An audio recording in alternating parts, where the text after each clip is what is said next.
c'est fini. C'est fini. C'est fini. L'Union Bordeaux-Bègles. L'Union Bordeaux-Bègles. Oui, la Champions Cup 2025 revient à l'UBB. C'est une première dans l'histoire de ce club. C'est merveilleux. On se frictionne un petit peu entre Pollock et Poirot. Bref, ça s'est parlé. Mais en tout cas, les champions d'Europe, les champions, ce sont les joueurs de l'Union Bordeaux-Bègles. Incontestable, on vous rappelle 28 Avers, on applaudit, on est debout. Le stade est ému évidemment par le résultat. On vous rappelle que nous sommes ici au Pays de Galles, c'est-à-dire malgré tout en terre britannique, et que l'essentiel des supporters de ce stade-là étaient venus d'Angleterre et notamment de Northampton. 2-3 000 Bordelais ont chanté, dansé, encouragé jusqu'à la dernière minute. Bordeaux avait les dents, avait le cœur, avait l'application, avait la concentration, avait quand même une très belle espérance au cœur, a maintenu presque tout le match, quand même son avantage. Bordeaux a presque tout le temps été devant, un peu en première mi-temps, pas loin. Et donc, il n'y a rien à redire sur la victoire. Ça se finit sur une équipe de Sens qui est quand même brillante, qui n'a pas en seconde mi-temps reproduit la qualité de rugby qu'elle avait produit en première mi-temps. Un peu pareil au demeurant pour Bordeaux. Oui, il n'y a eu que 8 points marqués dans cette seconde mi-temps. Il y a moins d'allant dans la construction, il y a moins de rythme, d'ensemble. Le rugby, c'est pas qu'il est moins léché, mais il est moins enthousiasmant par son volume, je dirais, par son rythme. Il s'est crispé un peu. Oui, voilà, il est plus méthodique, il est plus raisonné. Le rugby produit par les deux équipes au demeurant. Mais en même temps, dans les deux équipes, il y avait toujours l'idée que dans la seconde qui allait suivre, il pouvait y avoir une action dangereuse. Bordeaux s'est approché quand même 7 ou 8 fois de la ligne.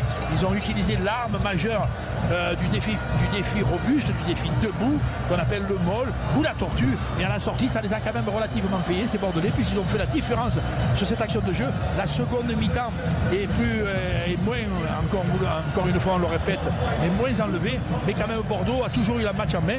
La défense anglaise a été plutôt bonne, la défense bordelaise a été plutôt bonne. Il s'est fait des choses sur le terrain. Ça a perdu un peu d'éclat de cet appétit qu'il y avait en première mi-temps pour aller chercher la victoire. La seconde mi-temps, elle a été plus dans la maîtrise, dans la lecture stratégique, dans le brio même de Bordeaux, quoi, autour de Jalibert en première mi-temps, qui était époustouflant le potentiel créatif de Bordeaux, qui gervait quasiment sur toutes les actions. En seconde mi-temps, c'était plus de cet ordre-là.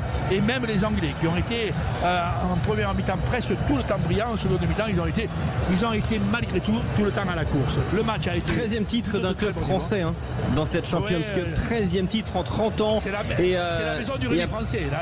Ah bah c'est clair. Le Stade Toulousain en 2021, le Stade Rochelais en 2022 et 2023, le Stade Toulousain en 2024 et l'Union Bordeaux-Bègles champion d'Europe 2025 pour la 5e année consécutive. C'est un club français qui est sacré champion d'Europe, François. Et Alexandre, quand même, signalons-le, parce que je pense que c'est assez rare. 8 matchs pour ces Bordelais dans cette Champions Cup en comprenant la phase de poule. 0 défaite, 8 victoires. 8 victoires, ils sont sortis numéro 1 des poules. Donc il y a une forme en fait de logique dans cette consécration. Le plus dur, je pense, a été fait en demi-finale face au Stade Toulousain. Aujourd'hui ça a été dur, mais il y a eu quand même une deuxième mi-temps plutôt maîtrisée, au moins territorialement. En tout cas, même si ils n'ont pas réussi à concrétiser leur molle, ils ont occupé et il n'y a pas eu de grand danger avec ces 8 points d'avance. Cette pénalité de Lucu à la 45e qui a fait du bain à 40 mètres en face, et on va dire cette victoire, elle est aussi à l'image de cette célébration bordelaise, pour l'instant très intime. On va dire il n'y a pas de débordement, mais il y a une vraie joie profonde. Il y a eu un soulagement, François. Souvent les bonheurs transcendants comme ça, ils sont furtifs, hein. Tu vois, ça fait des années que tu attends et ça dure 10 secondes quand de l'arbitre siffle la fin. Mais ces 10 secondes-là, quand même, elles valent une vie, hein. Là, on sait à quel point Bordeaux a bataillé, Bordeaux a été constant. Bordeaux n'a jamais, cette équipe-là ou ce club-là, n'a jamais perdu l'ambition de grandir, tu vois, d'aller toujours un peu vers l'avant, de saison en saison, sur des recrutements divers, sur des constructions, tu vois, sur une robustesse d'ensemble du club. Voilà, il n'y a jamais eu l'abdication dans ce club de Bordeaux depuis une dizaine d'années de toujours un peu grandir. Et bien là, ça les mène à une Coupe d'Europe d'Europe. Il y avait aussi le rêve de fond qu'un jour on en conquérera un jour on grattera, un jour on cueillera une étoile rare. Et bien c'est aujourd'hui. Comme ça a été dur, on parle très très dur, et bien l'explosion collective, et même on voit les Bordelais bien éduqués qui sont les 3000 dans la tribune, tu vois, qui chantent et qui dansent. Mais ça y est, Bordeaux. Christophe Lossuc en larmes. Voilà. Et demain matin, quand ils vont se réveiller, tous ces Bordelais, qu'ils soient joueurs, entraîneurs, demain matin, ils savent, ils seront pour longtemps, ils sont champions. Ouais, ils vont rester. Il y a tellement de choses à dire. Les joueurs, Tellement de choses à dire, et on va en parler jusqu'à 19h avec toute l'équipe, avec Johan Huget, avec Philippe Sanguiro qui vont nous rejoindre dans un instant sur Sud Radio. Mathieu Gélibert qui vient de s'exprimer, on l'écoutera dans quelques instants. Maxime Lucu qui est aussi en train de s'exprimer chez nos amis de Beansport.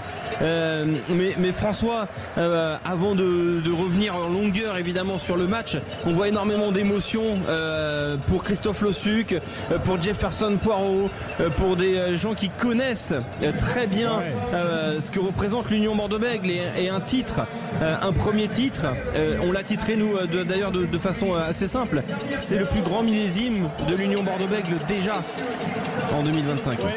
Ouais, effectivement, et quand on regarde les marqueurs, c'est un peu un symbole aussi. Il y a Cyril Cazot qui a donné cet essai qui a fait 28, il y a eu un doublé de Penaud qui a fait quand même le choix de venir de Clermont à Bordeaux pour ne pas aller à Toulouse. Il a fait un choix, il a pris un risque dans sa carrière, et aujourd'hui ce genre de joueurs, de top joueurs, ils sont récompensés après une saison époustouflante, le record d'essais en Champions Cup. Et puis il y a Adam Coleman aussi, il fait partie de ces joueurs étrangers qui apportent beaucoup. Guido Petit par exemple, qui va quitter le club, a fait un match extraordinaire aujourd'hui. Eh bien c'est tout un symbole, et voilà.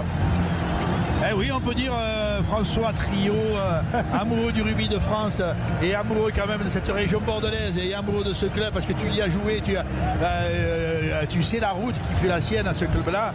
On peut comprendre l'émotion de tous, y compris de moi. Moi j'étais dans ma route longtemps en face, mais je sais à quel point c'est dur de bâtir un collectif, c'est dur de bâtir une confiance, c'est dur de bâtir une robustesse, c'est dur de bâtir un esprit, une moralité, une identité morale d'un club.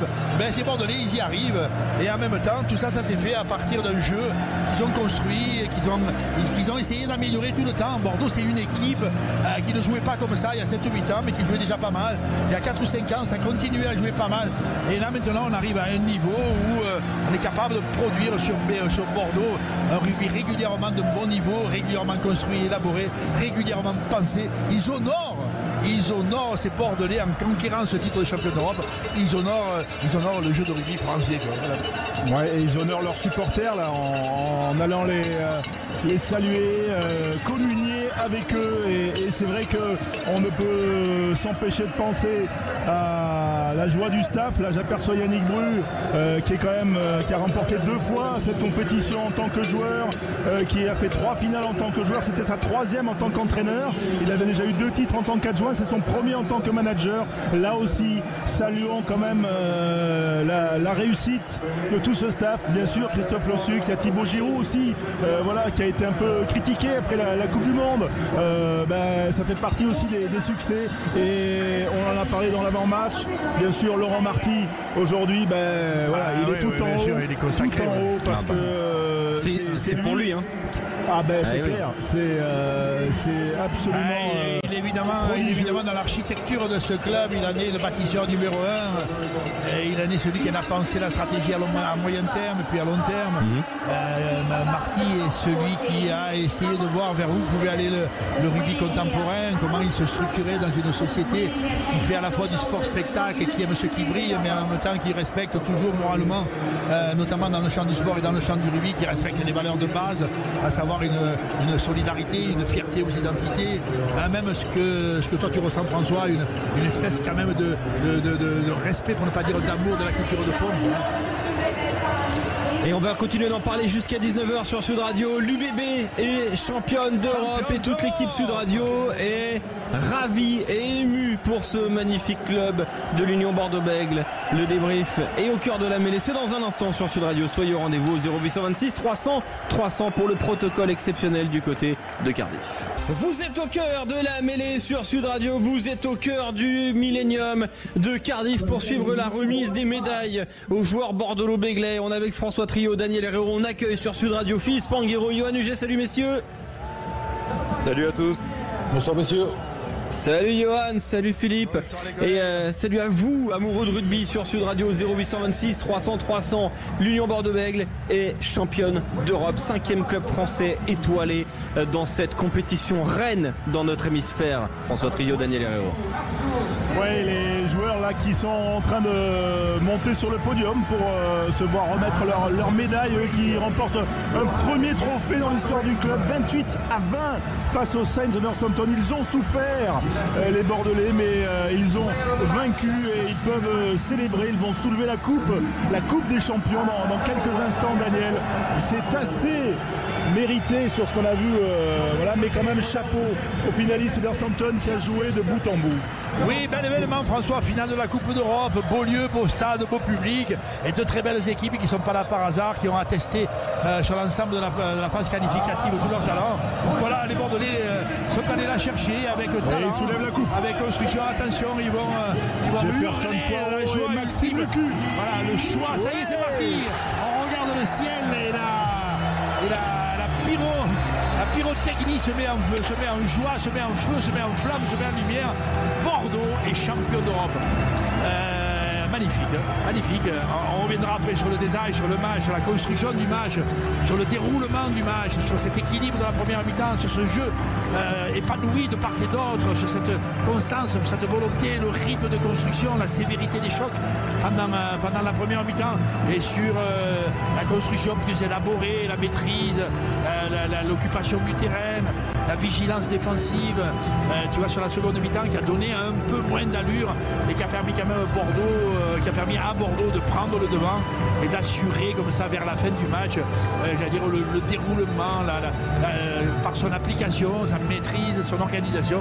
Les Bordelais sont allés le conquérir de façon presque légitime. Le match était plutôt bon. En première mi-temps, il était remarquable avec 2 ou 3 joueurs qui ont été sublimes en première mi-temps, c'est-à-dire des choses que l'on voit peu, peu importe les gens, mais de part et d'autre. La seconde mi-temps, elle est quand même de très bon niveau et Bordeaux est un gros champion de la part volée. Ah, elle est sympa cette image où Damien Penaud est sur le. Damien Penaud, zèbre, 14 essais dans cette Coupe d'Europe 2025. 14 essais Penaud. Le zèbre du partenaire titre de la Champions Cup. Le Joc. Il doit passer. Ah non, il doit passer. Et Damien Penaud, il monte sur un zèbre magnifiquement disposé autour du podium. Oh là là, Ils ont Damien. pensé peut-être Ah, Laurent Marty qui soulève Laurent Marty, le trophée. capitaine, voilà, le président historique, l'homme de base de l'aventure de ce club de Bordeaux. Voilà, Marty soulève la coupe, Damien Penaud descend du canasson Et Laurent Marty, porté en triomphe par ses joueurs à l'instant présent. Voilà, l'homme, l'architecte de ce club, de l'Union Bordeaux-Bègles, celui qui tient à bout de bras ce club depuis 20 ans maintenant, 19 très précisément, et qui mérite cet hommage de la part de ses joueurs, voilà, et qui mérite ce premier trophée. C'est pas mal de commencer avec une étoile de la Champions Cup comme une première ligne au palmarès. Ah ouais, sur la carte de visite, Bordeaux qui quand même côtoie le haut niveau, l'élite du rugby national d'abord et du rugby international maintenant quand même, depuis quelques temps. Bordeaux affiche premier titre champion d'Europe. Et quand tu sais que dans 3 semaines, un mois, le championnat, le top 14, le championnat français va élire... la finale est dans 1 mois et 4 jours.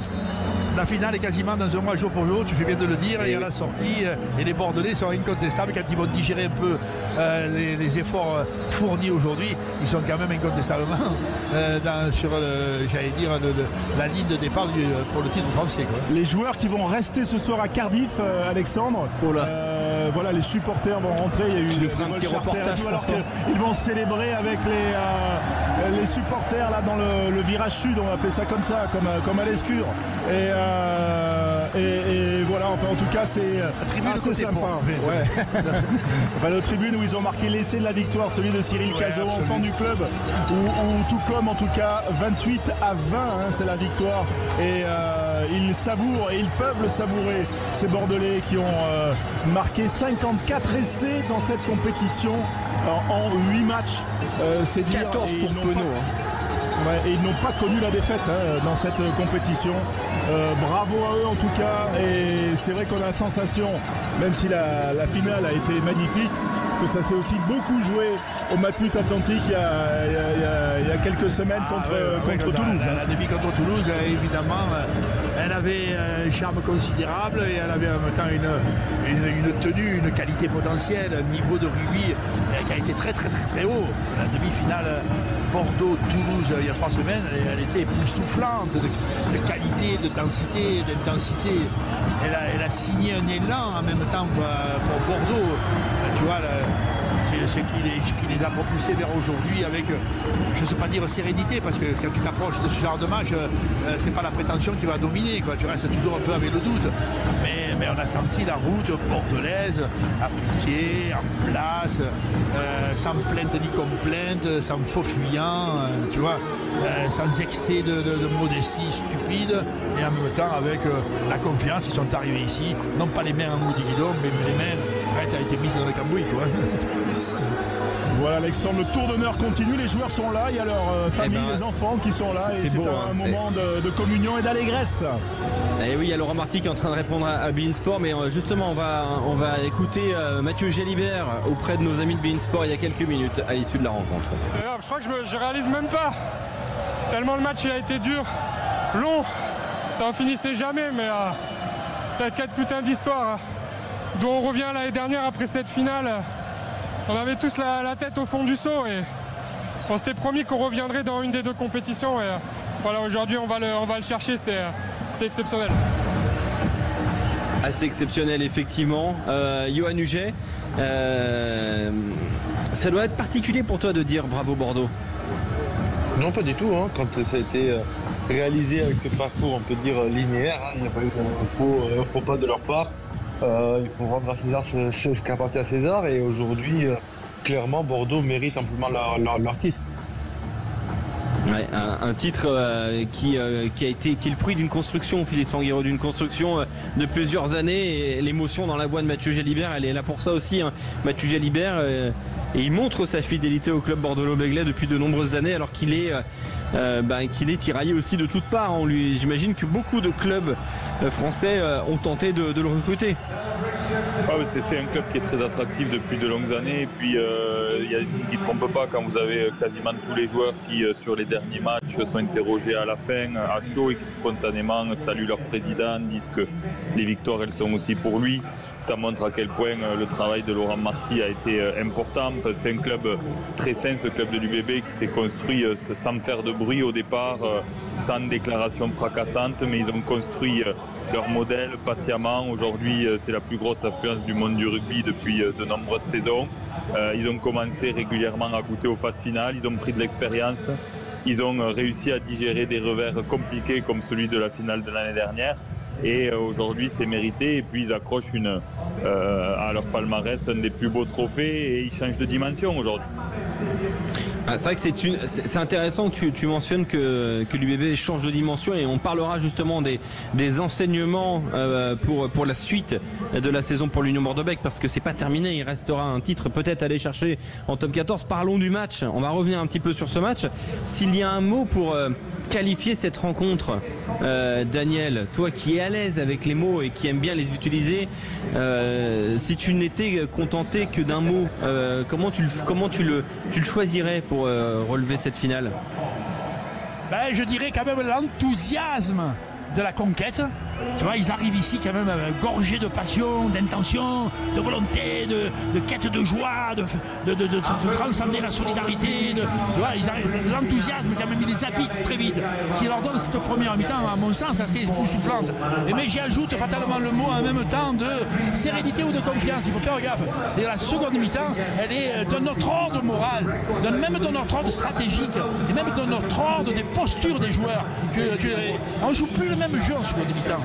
On joue un jeu qui est appliqué, qui a l'intention de faire des choses, un jeu qu'on maîtrise, mais enthousiasme et je dirais même pas application, tu vois, mais ouais, sérénité quand tu vois que ton comportement est habité de confiance, de rigueur et en même temps de l'extrême solidarité.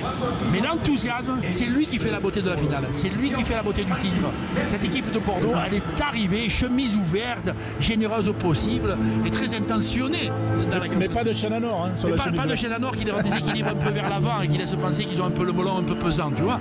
Non, on les a beaucoup aimés sur l'allure générale, enthousiasme et sérénité, la base de la réussite de cette équipe de Bordeaux en finale de la Coupe d'Europe. Il y a un zèbre qui se balade.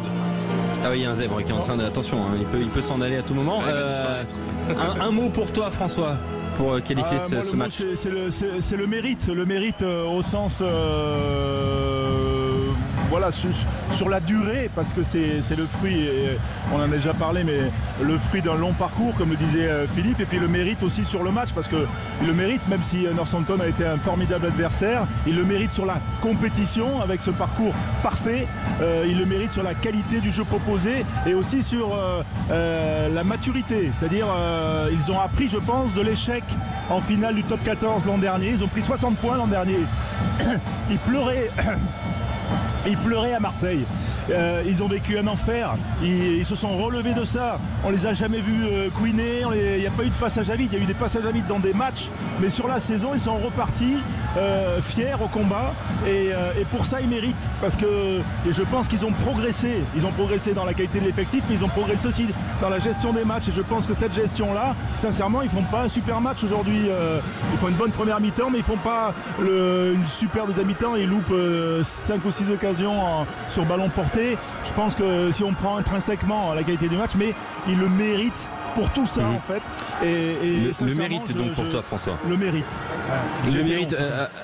Non, pas de souci. Il y a énormément de réactions sur les réseaux sociaux sur ce choix du mot. On me dit d'ailleurs notamment, un auditeur landais me souffle le mot résilience.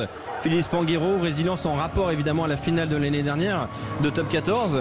Est-ce que c'est un mot qui te convient ou t'en as un autre à nous proposer, Philippe ?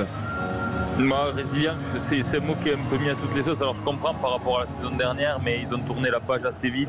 Moi je dirais ambitieux. Voilà, ce qui m'a enthousiasmé quand même, c'est cette volonté de produire beaucoup. Alors il y a des faits de jeu, on reviendra sur le match, des blessures rapides, le coaching qui a été perturbé du côté de Northampton, mais malgré tout on a senti que le volume de jeu proposé par les Bordelais, il a pesé lourd quand même dans les têtes et dans les jambes de ces joueurs de Northampton. On ne les a pas sentis inhibés par la pression du rendez-vous, de l'enjeu, et ils ont joué comme ils savent jouer, alors avec du déchet aussi, parce qu'ils ont franchi, je crois, 3 fois la ligne avec des essais refusés, des petites scories, des en avant, etc. Mais sur ce qu'ils ont proposé en volume, en termes d'ambition, ils ont été quand même au rendez-vous de l'événement largement, donc je dirais ambitieux. Ambitieux. Et pour toi, Johan, pour terminer ce tour de table ? Johan, micro fermé. Il est parti boire un coup. Ouais. Il en a marre. Johan Huget. Non, je parle. Pardon. Ah bah bien sûr. Johan, quel mot tu as choisi ? J'hésite entre pragmatique et solidaire. Solidarité, parce que cette demi-finale face à Toulouse a été incroyable. Ils ont su renverser chaque point fort du Stade Toulousain, à commencer par Meafou et Jack Willis, et pareil aujourd'hui avec Pollock, où on n'a pas vu du match. Les avants bordelais ont fait un match incroyable en termes de solidarité depuis la demi-finale. Ouais, magnifique solidarité et dans cette seconde période, quand le match s'est tendu, comme le disait très fortement, très justement Daniel, on a eu un changement de physionomie dans cette seconde période avec seulement 8 points marqués. Là on a vu une véritable équipe de l'Union Bordeaux-Bègles qui a mis la main sur le match. Dans un instant sur Sud Radio, on va parler des joueurs, de ceux qui se sont illustrés, de ceux qui ont franchi un cap, de ceux qui ont porté l'UBB à ce premier titre de l'histoire de cette union, premier titre européen aussi pour l'Union Bordeaux-Bègles, le champion d'Europe 2025. Soyez au rendez-vous, 0826 300 300. On est au cœur de la mêlée, au cœur du Principality Stadium du Millennium à Cardiff. L'UBB championne d'Europe. On est avec François Trio, Daniel Herrero, Johan Huget, Philippe Spanghero et on accueille sur Sud Radio un autre grand monsieur de l'Union Bordeaux-Bègles en direct de Cardiff, du stade. C'est Olivier Brouzet qu'on avait hier et qui a fait le déplacement et qui est un homme heureux, 71 sélections, directeur du développement durant 13 ans. Bonsoir Olivier, quel bonheur. Quel bonheur, exactement. On allait la chercher celle-là, ça n'a pas été facile. Mais bon, l'UBB a tremblé, mais on a su trouver les arguments pour pouvoir gagner cette rencontre contre des Saints qui étaient très très très valeureux. Et on les attendait pas forcément à ce niveau-là. Et tu as la particularité, Olivier, d'avoir joué aussi à Northampton. C'est ça qui est aussi intéressant. Donc deux clubs que tu connais très bien. Daniel Herrero, Olivier Brouzet, je vous pose la même question et on va pouvoir en discuter. Cette équipe de l'Union Bordeaux-Bègles, elle cherchait à franchir un cap, à devenir une grande équipe par la force du résultat, par le trophée que tu mets dans l'armoire. Est-ce qu'aujourd'hui l'Union Bordeaux-Bègles ne peut plus être perçue comme une bonne équipe de championnat, mais comme un cadre du territoire de France, Daniel? Ah oui, sans aucun doute sur ce constat-là. Mais il faut voir là où comment c'est construit sur la route. Cette équipe de l'UBB, elle est passée par, me semble-t-il, dans les années précédentes. Et Olivier Brouzet a été aussi un élément de ce grandir-là, par la considération majeure du thème de l'équipe, du thème du collectif. C'est une équipe, mais elle a bien vu aussi à travers le temps que pour grandir, l'équipe qui a essayé toujours de bâtir autour du jeu collectif, en respectant le jeu de rugby qui est fait de combat et de contournement, qui est fait de variation tout terrain, qui est fait de respect du talent individuel, de la prise d'initiative. Elle a respecté ce jeu depuis toujours. Bon. Et simplement, à un moment, pour grandir, il y a fatalement eu l'idée aussi qu'il fallait améliorer presque le talent de chacun. Tu vois, et on n'a pas entamé à Bordeaux ce qui a essayé d'entamer dans d'autres endroits, je pense à Toulon, mais on n'a pas entamé la quête absolue malgré tout du brio du recrutement, tu vois, le talent. Il y a quand même eu un peu, on voit bien quand même que dans les 3-4 dernières années, ça a recruté sérieux, un talent confirmé, et on ne pense pas qu'à Damien Penaud ou même à Louis Delberret. On voit ça, mais c'est toujours l'idée dominante dans la croissance de cette équipe-là, autour de l'équipe. Tu vois, aujourd'hui, elle joue bien, elle joue partout, elle a digéré l'idée qu'elle pouvait être trop dans l'alternative, qu'elle ne maîtrisait pas encore. Moi, je dirais aujourd'hui gloire à ceux qui ont formé l'équipe de Bordeaux. Maintenant, je vois bien Olivier Brouzet. Ouais, alors oui, Olivier Brouzet, mais surtout Yannick Bru, même, et les collègues du staff. On voit le souci permanent autour du thème de l'équipe, autour du thème de la construction, autour du thème de l'ensemble, autour du thème de la variété collective, autour du thème du rythme. Tu vois, tout ce qui atteste que les hommes sont proches les uns des autres dans la réalisation de l'action, quoi. Voilà, moi, ça, je le mets vraiment beaucoup en exergue. Et évidemment, en même temps, alors quand ça joue à ce niveau-là, tu as le problème de qui en ressort et qui en tire les bénéfices et qui en devient gloire, quoi. Bien sûr, les plus brillants. Aujourd'hui, la première mi-temps de Mathieu Jalibert, elle est considérable. Et l'ensemble de la saison des deux ailiers bordelais, elle est considérable. Mais quand même, tu dirais pas de mots aujourd'hui sur Moefana. Tu vois, si, on va pouvoir évoquer les joueurs dans un instant, évidemment, Daniel. Je suis tout à fait d'accord avec toi. Petit qui est allé, tu vois, sur Maxime, Lucu. Mais Lucu, il est toujours comme ça. Il est toujours comme ça. Tu vois, c'est-à-dire que là, il fait son match. Et Lucu, il vaut 17 sur 20 sur des matchs comme ça. Il a joué aujourd'hui à 17 sur 20. Tu vois ça? Mais t'en as encore 3 ou 4 qui sont allés chercher avec des dents, avec le talent sans doute. Voilà, mais évidemment, Maxime, il fait un match magnifique. Mais ce qu'a fait Jalibert en première mi-temps dans une équipe qui était en place, qui avait le cœur qui chantait, qui avait l'appétit du jeu, ce qu'a fait Mathieu Jalibert en première mi-temps, c'est époustouflant. Lui, dont on dit de temps en temps qu'il prend un peu le boulard, tu vois, qu'il n'est pas toujours très lucide dans sa créativité. Voilà. Donc pour moi, belle équipe. Olivier Brouzet, tu mettais en lumière cette charnière, justement, comme le dit Daniel hier sur Sud Radio, en parlant de Lucu et de Jalibert qui allait franchir un step et qui était pour toi la meilleure charnière de France sans aucun doute actuellement. C'est confirmé. Ah, mais il est encore prouvé aujourd'hui, hein, Daniel l'a bien dit. Il a mis en exergue ce que fait Mathieu Jalibert en première mi-temps et hors norme. Et puis Maxime est toujours là. On l'attend, on l'attend pas. C'est un vrai métronome. Il arrive à remettre son équipe dans l'avancée tout le temps, même sur les temps un peu faibles. Voilà, donc c'est vraiment une charnière qui nous amène énormément. Et puis voilà, le reste de l'équipe a su se mettre au diapason. les joueurs se sont passés, parce qu'il y a eu des moments difficiles dans cette partie. Puis moi, je voudrais surtout avoir une pensée pour le président Laurent Marty, parce que ça fait quand même longtemps que Laurent se donne cœur et âme à cette équipe. Et voilà, aujourd'hui, la récompense, elle est pour lui. Merci beaucoup Olivier et bonne fiesta du côté de Cardiff ce soir. Et c'est toujours un immense plaisir de vous avoir sur Sud Radio, Olivier. Du coup, je me dirige vers Johan et Philippe. C'est vrai que cette charnière girondine aujourd'hui au diapason, elle a su gérer des temps faibles, elle a su gérer des temps forts et elle a été quasiment parfaite. Qu'est-ce qu'on peut dire sur cette charnière, Johan? Bon, aujourd'hui, on peut rien dire, à part les féliciter, les congratuler et les mettre au-dessus de tout le monde, parce que Mathieu Jalibert en première mi-temps fait une première mi-temps incroyable, elle est tout seul, mais l'UBB dans l'avancée, avec des gestes et une vision que lui-même maîtrise. Avec un ou deux rebonds favorables, il aurait pu encore être un peu plus de dessus, et je pensais qu'il allait avoir le titre de meilleur joueur, mais bon, ça revient à Maxime Lucu, donc on va dire que c'est pareil.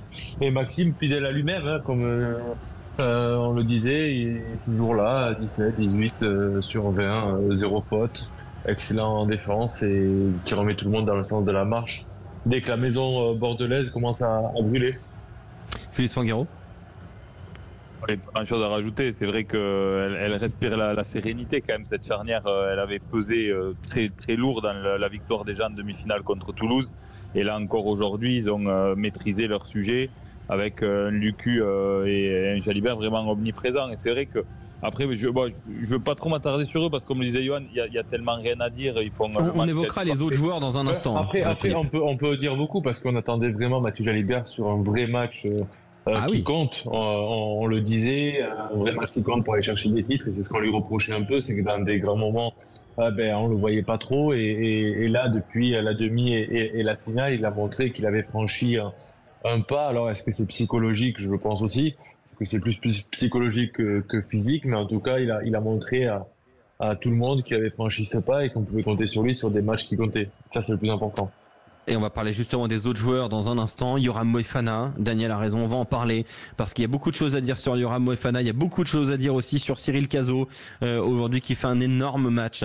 Dans un instant sur Sud Radio, venez participer au débat. Et quels sont les joueurs qui se sont illustrés aujourd'hui et qui ont permis, aider l'Union Bordeaux-Bègles à décrocher ce titre exceptionnel de champion d'Europe 2025. On se retrouve dans un instant. Vous êtes au cœur de la mêlée sur Sud Radio. L'Union Bordeaux-Bègles est championne d'Europe 2025. Avec un succès 28-20 face à Northampton. Un succès acquis notamment grâce à une seconde période féroce de la part de l'Union Bordeaux-Bègles. Seulement 8 points inscrits. Et il y avait 20-20 à la mi-temps et des joueurs se sont illustrés. On a parlé de la charnière il y a quelques instants. On va parler des autres joueurs avec Daniel Herrero, François Trio, Johan Huget, Philippe Spanghero et vous au 0826 300 300. Et naturellement, François et Daniel, votre regard s'est posé sur Yoram Moefana qu'est-ce qu'il a endossé, Yoram Moefana, dans cette ligne de trois quarts de l'Union Bordeaux-Bègles aujourd'hui? Mais personnellement, évidemment, je peux être séduit par l'allure générale combative. Tu vois, c'est ce qui se dégage mais le premier truc que je me dirais, c'est que dans un match comme celui-là, j'en ai pas vu un où je n'ai pas interprété un en dessous de son talent d'allure, de son talent général. Ceux qui valaient 15 ont joué à 15 sur 20, ceux qui valaient 18 ont joué à 18 sur 20. Tu vois, donc tous, j'en vois pas un qui est passé à travers. J'en vois un ou deux qui ont été un peu moins dans le flamboyant, dans le 5 de devant notamment, mais enfin quand même, j'en vois pas un qui est passé à travers. Et après, j'analyse ceux qui ont porté quand même les éclats de la réussite. Tu vois. Et là, évidemment, tu diras quand même la première mi-temps de Mathieu Jalibert, elle était époustouflante. La constance dans l'effort et dans la réussite et dans la conclusion de Damien Penaud, c'est quand même extrêmement utile. Et la maestria de distribution et de maîtrise du jeu de Lucu, c'est époustouflant. Et puis il y a non pas les hommes, ceux de l'ombre. C'est classique de remettre, quand il y a une pensée assez humble du traitement du jeu de rugby, de les mettre de temps en temps en exergue. Eh bien, Moefana, il a ça. Moefana, il a ses attributs physiques, il a cette modestie d'allure, il a cette constance de l'effort, tu as la sensation qu'il est inépuisable dans le don de lui. Tu vois, ça sort. Alors il plaque beaucoup, alors il se replace beaucoup. Alors quand il touche un ballon en général, si la clarté technique n'est pas toujours de grande évidence, la clarté de l'utilisation au maximum de ce que peut faire lui, tu vois, c'est toujours ça. Et là, ça fait haut quand même. Là, ça fait haut. Et puis quand c'est dans la constance, quand ça fait de la première à la dernière minute, bon, ça on dira ça un peu de Yoran Moefana, mais on a pu dire ça de lui dans toute la performance du tournoi Destination. Il est devenu quasiment le joueur le plus emblématique de la saison internationale. Et là, aujourd'hui encore, il confirme. Et après, tu disais quand même, évidemment, Cyril Cazot, il fait un beau match. Il fait un beau match. Toujours les beaux matchs pour les avants de combat se situent dans la constance, dans la permanence de l'effort, tu vois, dans la qualité non fluctuante de l'énergie au combat. Bon, et à Cyril. Et moi, j'aime quand même aussi beaucoup Guido Petit. Je le mets en exergue quand même quand il y a autant de hauteur dans sa course, quand il y a hauteur de la conquête de ses ballons, quand il y a autant de concentration et d'esprit d'engagement comme ça, franchement, bon, mais après si tu dis rien sur Coleman, c'est tu déconnes, hein. Tu vois, non, tu vois, c'est vrai quoi. Quand même, le mec, pas mal, hein, tu vois. Et même les pilars qui eux sont les prototypes du sombre. Moi, j'aime encore, mais parce que j'aime son attitude. Mais Jefferson, il fait vraiment un beau match. 12 sur 12 au plaquage, Jefferson aujourd'hui. Vraiment très bon. Tu vois. Ouais, tu vois ce que ça représente dans un match qui fait 80 minutes, où lui il a joué 70 minutes, ce que ça représente de déplacement, de concentration, de supporter des chocs, de garder l'espoir que la prochaine action sera encore bonne de ta part. Tu vois. Bon, franchement, mais tant pis, il n'y a pas d'incompétence à dire dans un match comme celui-là quand même. C'est l'esprit d'équipe bordelais qui est allé cueillir l'étoile rare. Et ces joueurs-là, François, tu vas les retrouver dans un instant en zone mixte, cette zone où les journalistes et les joueurs se rencontrent. Terrain, hein. Ils ont longtemps festoyé avec les supporters. Oui. Là, ils sont rentrés. C'est le calme dans le Millennium. Et les meilleurs extraits de cette zone mixte, ce sera retrouvé sur les réseaux sociaux de Sud Radio Rugby comme toujours. Merci François, merci Daniel d'avoir été avec nous. Merci à vous. Et c'est toujours un grand plaisir et bravo à l'Union Bordeaux-Bègles, championne d'Europe. Ça c'est quand même bizarre, exceptionnel. Hein, de dire ça, enfin tu vois quand t'as un peu grandi à Musard, tu vois Bègles Bordeaux champion d'Europe, ça fait bizarre. Mais bon, écoute, il va falloir s'habituer en tout cas. Les Rochelais, si on s'y habitue, t'inquiète pas. Voilà, mais en tout cas c'est mérité. Allez, ciao à tous. Merci à vous deux, François Trio et Daniel Hérault, qui vous ont fait vivre donc cette finale de Coupe d'Europe, victoire 28-20. On va continuer de parler des joueurs. Et on va faire un petit tour de table. On invite évidemment Quentin Frodon, Quentin Cabanis et Clément Combe dans un instant. On a parlé des joueurs qui sont illustrés. On a parlé de Mathieu Jalibert et de Maxime Lucu. Si on devait dresser un top 3, et c'est un peu cruel parce que c'est vrai que toute l'équipe s'est très bien comportée aujourd'hui de l'Union Bordeaux-Bègles, s'il y a un top 3 des joueurs qui ont été moteurs dans cette victoire aujourd'hui, quel choix ferais-tu, toi, par exemple, Johan ? On a les deux premiers qui conduisent l'équipe. Et en troisième, on mettrait en avant. Donc je dirais... mais on n'en a pas du tout parlé, mais moi j'aime beaucoup Lamotte. Lamotte a fait un drôle de match. Il a ce rôle aussi un peu de troisième centre, souvent dans le cœur du jeu, en attaque et en défense, toujours à gratter un ou deux ballons qui te sauvent un peu on va dire le cul des ronces, mais voilà, c'est des joueurs que tu aimes bien avoir dans ton équipe. Voici mon top 3. Donc ton top 3, c'est Lamotte, Jalibert, Lucu, si j'ai bien saisi. Philippe Spanghero ? Forcément, on pense à cette charnière, on les met dans les 3, et puis en avant aussi. Alors, je mettrais Cazot, et puis c'est vrai que il y a Petit aussi. Ils ont gagné quand même en densité devant cette équipe de l'UBB par rapport au à tel point qu'on met Johnny Gray hors groupe. Hein.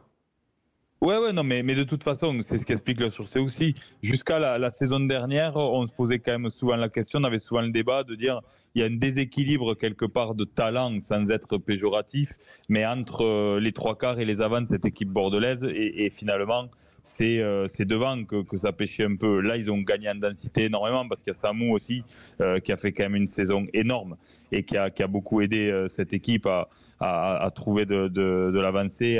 Notamment quand Tatafou s'est blessé, Samou a repris le flambeau et en le dressant même encore plus haut, ce qui est extraordinaire. Il a mis Gazzotti sur le banc. il a fait oublier Tatafou. Et il fait une saison remarquable. Donc voilà, c'est ces joueurs qu'on vient de citer. Caso qui pour moi a franchi encore un step dans sa qualité, dans sa densité. Petit qui a apporté beaucoup. Coleman qui a fait aussi beaucoup de bien. Samou, voilà, ces joueurs-là, ils sont très importants dans ce nouvel UBB et dans cette course au titre. Ouais, magnifique, hein, effectivement. Moi, je reste quand même très impressionné de la saison de Pete Samu qui retourne.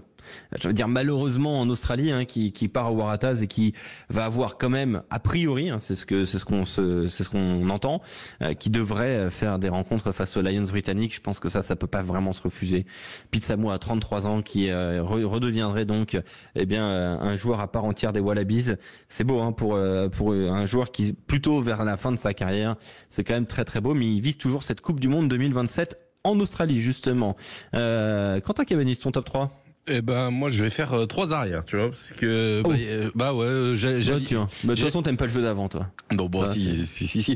Mais bon, il y a Jalibert et Lucu, et puis l'avantage c'est que Philippe Swanguero a cité toute la compo, donc c'est plus facile de passer derrière lui. Donc moi je vais parler d'Adrien Penaud, que j'aime bien, parce qu'il l'a oublié, et je trouve que Penaud il a été très bon dans ce match-là. Alors en plus de ses essais, il va aller chercher des pénalités importantes sur des duels aériens, parce que 2 fois il se fait prendre alors qu'il est en l'air, Penaud, et ça permet à l'UBB de remonter complètement. Il a même offert un essai à Bielbiaré qui a été refusé. Donc voilà, moi j'ai trouvé qu'il avait fait une grosse prestation aujourd'hui, Damien Penaud, qui était un petit peu dans l'ombre de Bielbiaré. Il a offert un essai qui a été refusé. Et il a rien offert du tout alors. C'est Bielbiaré qui saccage, il lui fait une passe en avant. Mais il a rien offert du tout. Il est complètement fou ce mec. Tu peux pas dire que Penaud il a offert un essai qui a été refusé, mais il faut le laisser, il démarre en fanfare, il fait des réseaux, il fait le mariole, et puis ça finit c'est terrible. Voilà, Quentin il ouvre et il se fait tout de suite découper. J'adore. C'est vraiment le bon état d'esprit sur la radio. C'est tout ce que je. Pour revenir à ce que dit Quentin, tu trouves que Penaud a fait un bon match aujourd'hui? Tu peux pas dire qu'il a fait un mauvais match.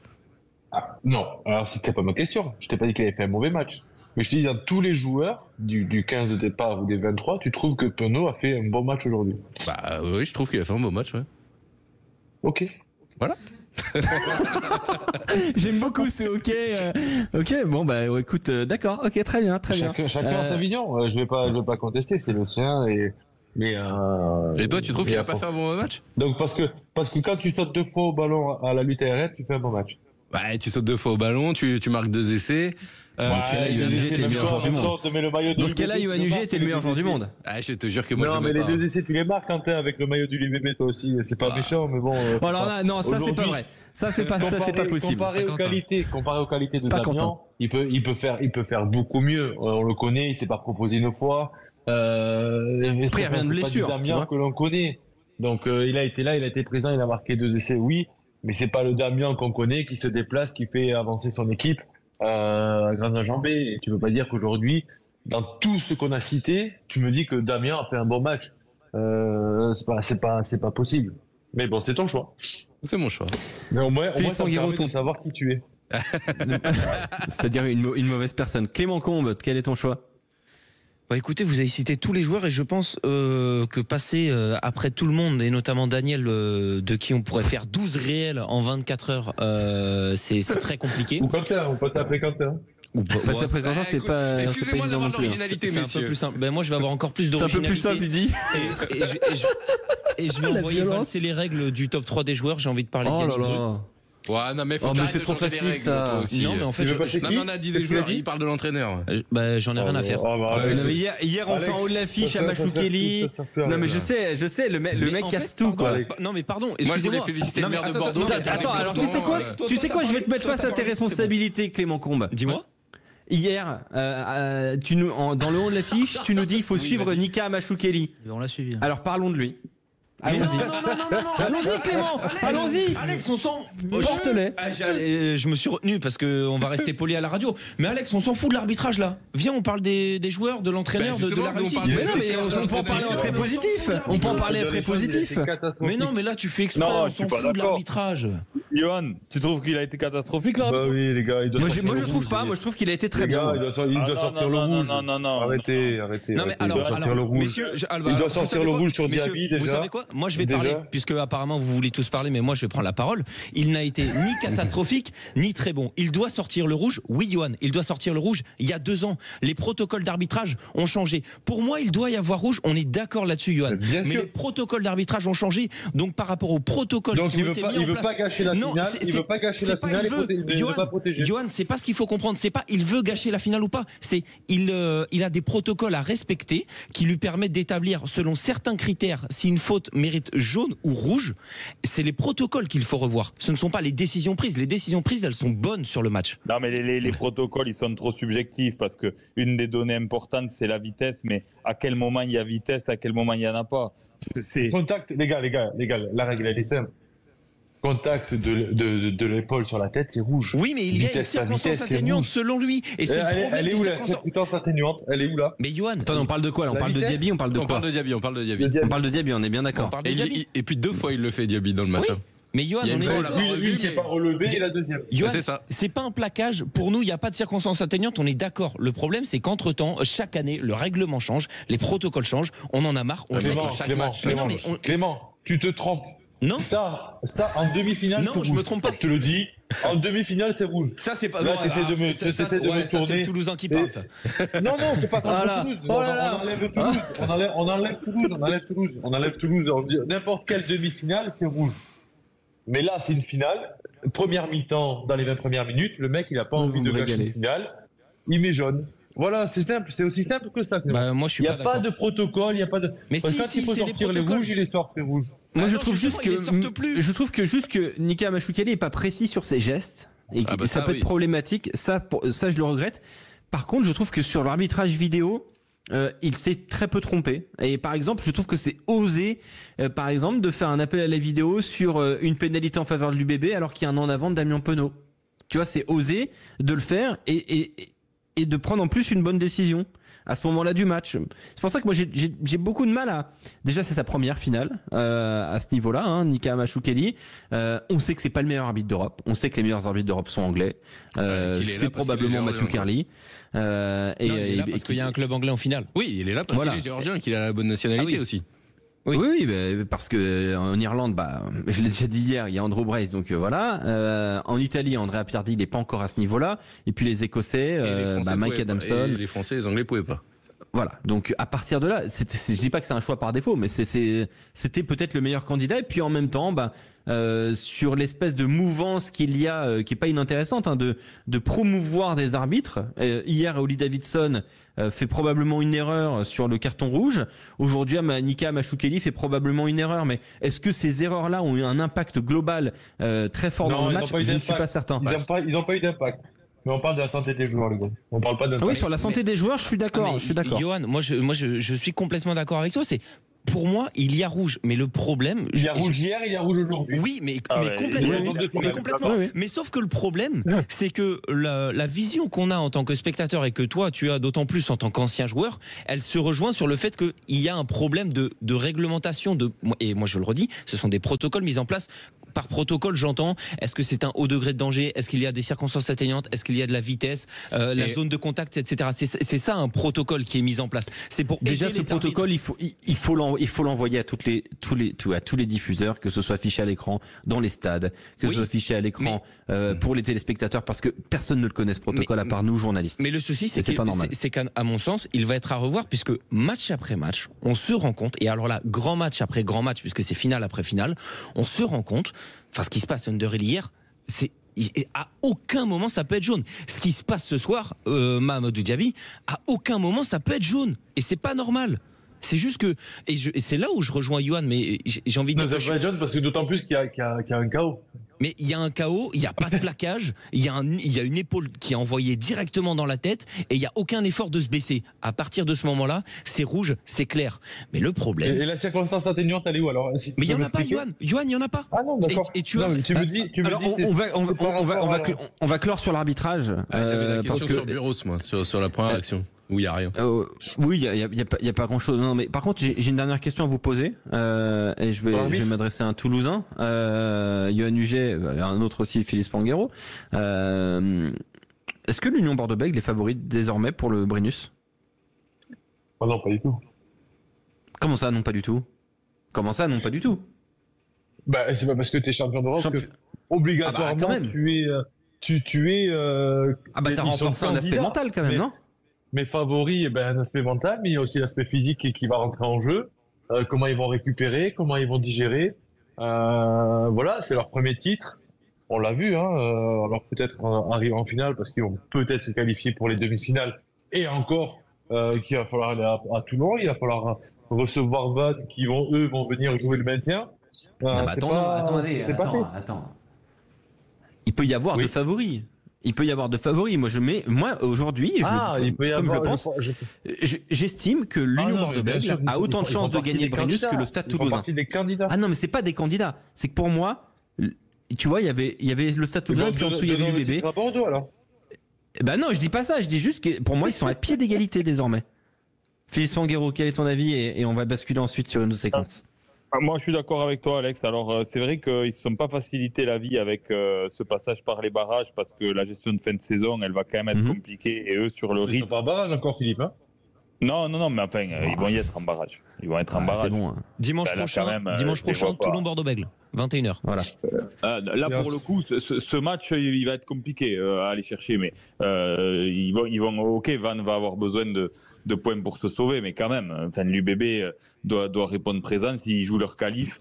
Donc moi, je suis assez surpris, assez impressionné par cette maturité, cette confiance collective qu'on sent quand même. Parce que le moment clé du match, pour finir, qu'il y a eu contre Toulouse, où vraiment ça bascule de leur côté quand Toulouse revient, ils l'ont eu là, au début de deuxième mi-temps, 40-50e, ils sont en supériorité numérique, ils n'arrivent pas à marquer.